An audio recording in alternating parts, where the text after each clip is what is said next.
Hello, and good afternoon, sir. I'm so thankful to have you here today to ask you a few questions about yourself and your many accomplishments.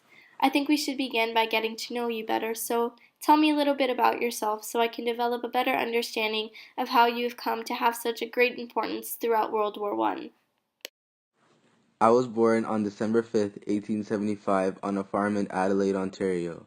For 5 years, I taught at public schools in Sydney and Victoria. I was promoted to captain in 1902 and then to major in 1906. I am a senior officer of the Canadian Army who fought during World War I. My years of service as a general began in 1894 and ended in 1920. In 1897, I joined the Canadian Garrison Artillery as a gunner. I am considered to be amongst the most capable commanders of the Western Front and one of the finest commanders in Canadian military history. Interesting. And when were you named commander of the Canadian Corps? I was made the first Canadian commander of the four divisions of the Canadian Corps in June 1917 after Sir Julian Byng, the Canadian Corps commander from 1915 to 1917. I was the first Canadian to be promoted to general rank because of my actions in the trenches during the war and my ability to attain the rank of a full general. Nice. And what would you say has been your greatest accomplishment? I believe my greatest accomplishment throughout World War I was managing to take Vimy Ridge back from the Germans. Due to my rigid tactics of trench warfare, this ultimately brought a dramatic end to World War I. What battles did you take part in during World War One? I took part and played important roles in the battle at the Western Front, Second Battle of Ypres, the Battle of Vimy Ridge, the Second Battle of Passchendaele, the Battle of Amiens, the Battle of the Somme, and lastly, the Battle of the Canal du Nord. All these battles contributed to Canada's successes. How did you allow the Allies to prosper during these battles?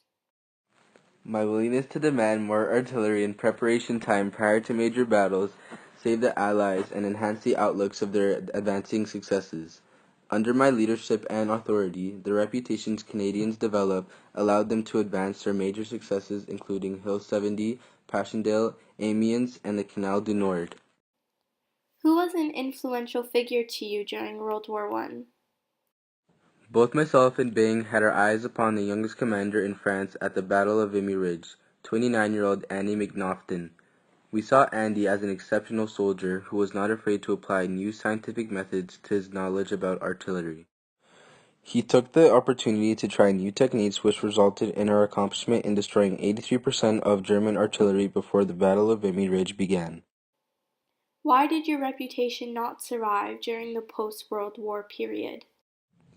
My reputation did not survive into the post-war period due to the politically favored officers who created enemies in Ottawa. How did Sir Sam Hughes play a pivotal role in your life? Sir Sam Hughes, who became one of my enemies in Ottawa, accused me of having sacrificed Canadian lives in unsuccessful battles.